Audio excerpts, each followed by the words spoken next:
Maître Jean-Pierre Ozna, vous êtes président du CINEV. Tout à fait. Les journées marteau viennent de se terminer. Pouvez-vous tirer un premier bilan de cette édition 2024? Écoutez, ça n'a pas été un succès, ça a été un triomphe. C'est une des meilleures années que nous ayons connues dans les journées marteau. Parce que d'abord, beaucoup de commissaires-priseurs ont joué le jeu dans toute la France. Vous savez que nous sommes 450 commissaires-priseurs en France, répartis aussi bien sur Paris que sur toutes les régions.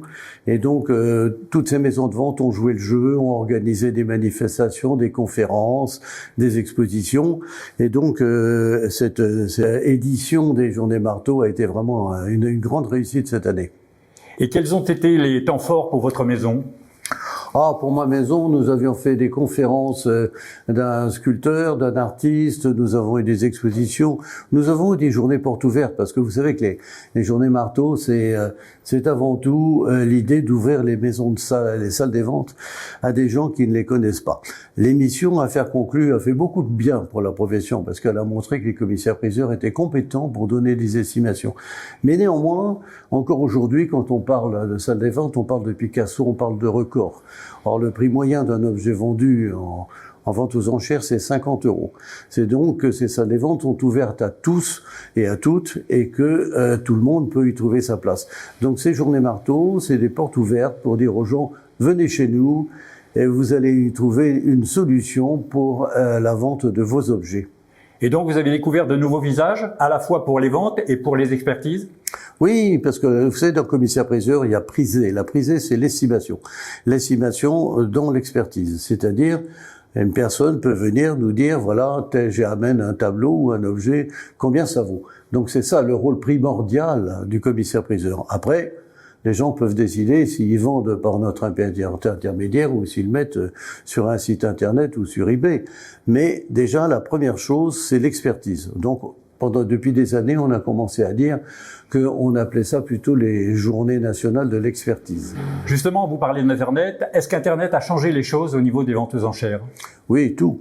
Tout, absolument. Les commissaires-priseurs ne sont plus tributaires de l'endroit dans lequel ils vendent, puisqu'ils passent sur des plateformes Internet qui ne sont pas les leurs, et qui sont des plateformes comme Drouot, Interenchères, Invaluable, et qui leur permettent d'avoir accès à un marché complètement international.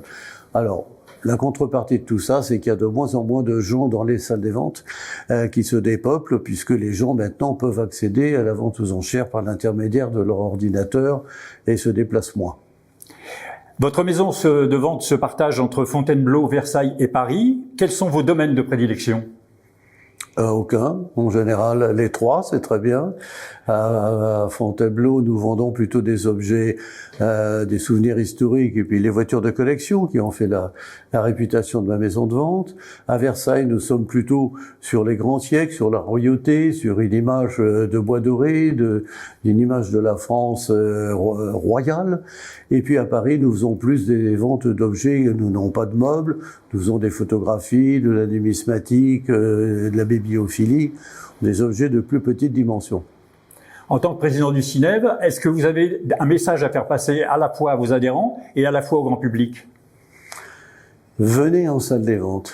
Le monde de la vente aux enchères est un monde transparent et très efficace pour vendre vos objets. Donc il ne faut pas avoir peur d'ouvrir les portes et puis d'aller voir les commissaires-priseurs pour leur demander de venir expertiser leurs objets. Et je disais il y a quelques instants que justement le monde des ventes aux enchères se développe de plus en plus, puisqu'autrefois les gens avaient plus facilité, disons à 70%, 75% quand ils avaient une commode, un tableau, un bijou, à aller chez l'antiquaire ou sur le Bon Coin pour se séparer de leurs objets. Aujourd'hui, la proportion se rééquilibre et c'est les salles des ventes qui récupèrent de plus en plus de marchandises, aux grandes dames du reste de certains marchands qui se plaignent un petit peu de cette concurrence des maisons de vente. Et de plus en plus de gens n'hésitent plus à aller voir un commissaire-priseur pour vendre leurs objets.